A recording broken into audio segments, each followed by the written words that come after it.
Bonnie again, teaching timeless themes to grade school aged children. Our story today is the story of Job. Now, I know it's Easter Sunday, but it's really a different kind of Easter, isn't it? You may have gotten some Easter basket and maybe some candy or some brightly colored Easter eggs, but you also may be missing some people you usually share Easter with, your grandparents or aunts or uncles or cousins. So you may feel bad about this. But I'm going to tell you a story, and this is from the Hebrew stories in the part of the Bible called the Old Testament. And this is a story of Job. Now the story is like a folk tale. So I want to warn you, sort of spoiler alert here, that even though the story gets really terrible, it has a happy ending, okay? So think about that in relation to where we are now with this COVID-19 and all the trials that Job goes through, but in the end it came out happy. So hopefully this will come out happy for us too. All right, so here's Job, and he was one of the leaders of the Hebrew people. But now, Job loved God, and he tried to do everything right, and he was very happy. And God had blessed him. He had a lovely wife. He had 10 children. Whoa, that's a lot, isn't it? And he had a lot of animals.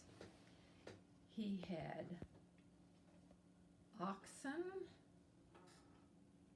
He had donkeys. He had sheep. And he had camels. They're over here lying in the shade, lying down. He had so many of those. So he felt he was really blessed by God. I'm going to read you some numbers here. I couldn't remember them. 7,000 sheep. That's a lot. 3,000 camels. 1,000 oxen. And 500 donkeys. Whoa! He must have had a lot of land to support all of these. And he had a lot of servants, a lot of people to help him herd the sheep and the oxen and the donkeys and the camels. So he had a lot.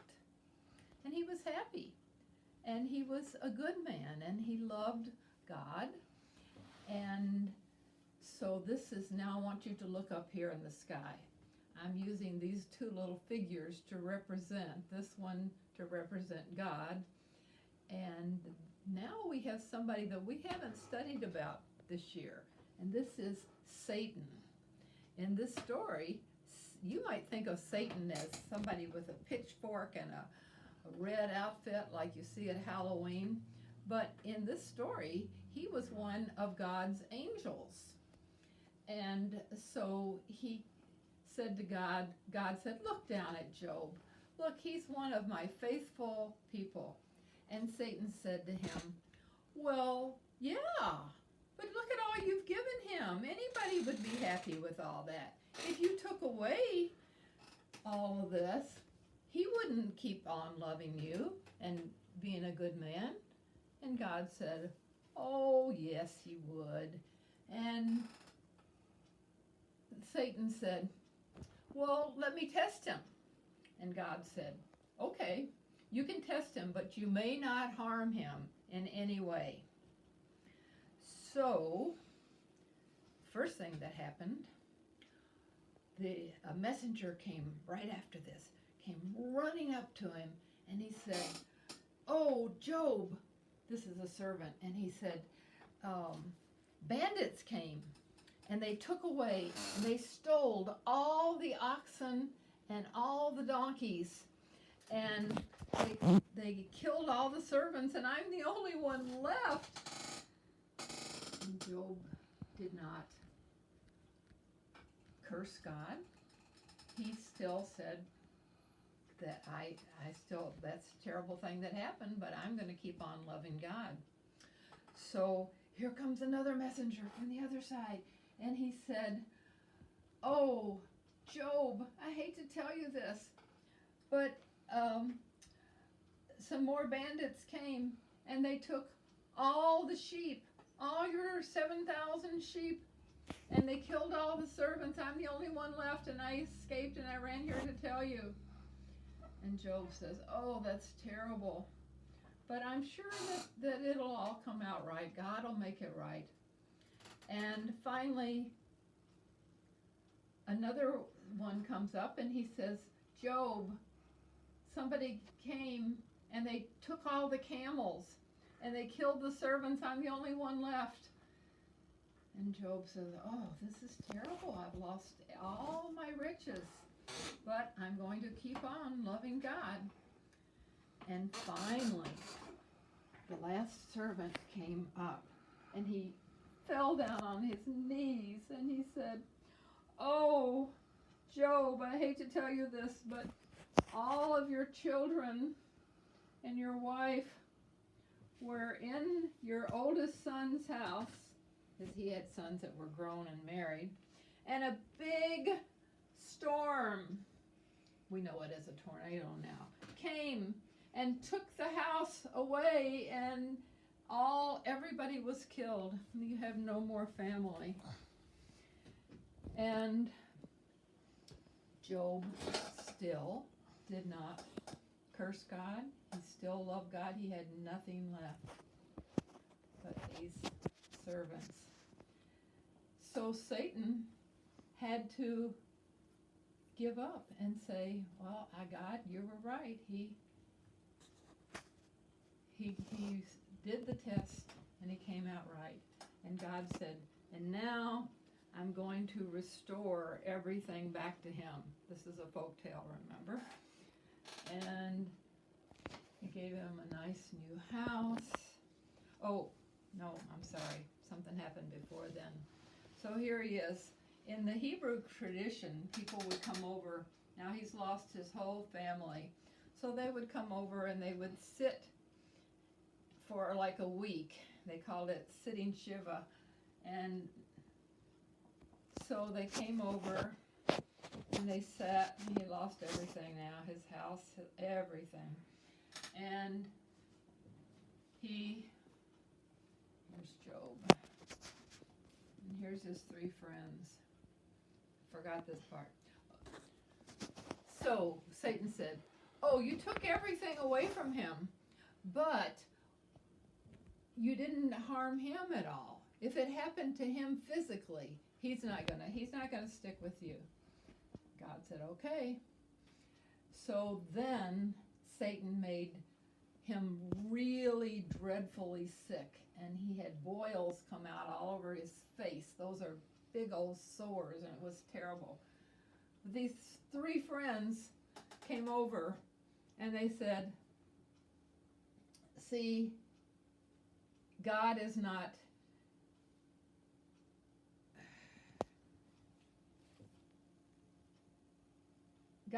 happy with you. You shouldn't even still be worshiping him, because look at that. He took everything away from you." And Job said, "No, I'm still going to worship God. I'm not going to curse him." And so his friends left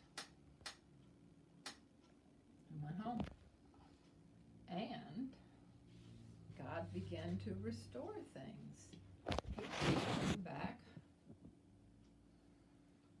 his donkeys and his cattle, oxen, and his sheep. He took away the boils, his camels. In fact, he gave him so many now that he had twice as many as he had. 500 donkeys, he now has 1,000. From the 1,000 oxen, he has 2,000. From the 3,000 camels, he has 6,000. From the 7,000 sheep, he has 14,000. Now he's beyond that. So he marries another lovely lady. I'm going to just use the same flannel piece. He builds a nice home. And in the story, he has 10 more children. And they lived happily ever after. And that's the story of Job, who stuck with it. Now, we don't say God has given us everything and Satan, this angel, makes all these, like Satan didn't bring us this COVID-19. But you know what? We can think about our blessings that we have now that we don't get out and have them. We can think about all the things that make us happy and that made us happy in the past, and we can still be happy. And we can, someday this will all be over and we can have this back to what we think is normal, or maybe, just maybe, we can have it better because things have been taken away from us, and now we think, oh, we had all those wonderful things. We had stores we could go to, and we had a lot of food, and we had restaurants we could go out to, and we had sports we could play, and maybe we took those things kind of for granted, like they were owed us, but they weren't. And now we can appreciate them because we don't have them. And when we have them again, we'll really appreciate them even more. So on this Easter Sunday, you could, even though it's different from what we've ever been, I want you to take a little bit of time and think about all the wonderful things that we have and that we will have again. And next week, we're going to study, let's go over to the computer.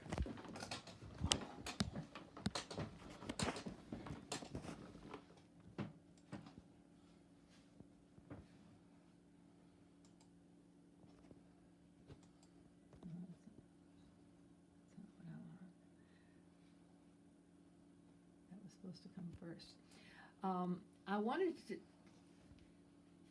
tell you about a book, a more modern. This, of course, was from the Hebrews, and it was an old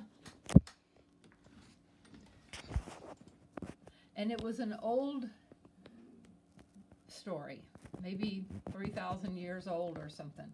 This is a modern story, and this might be somehow like you're feeling some days. It's called Alexander and the Terrible, Horrible, No Good, Very Bad Day. Maybe you know this. I found a place on YouTube where it was a read aloud story.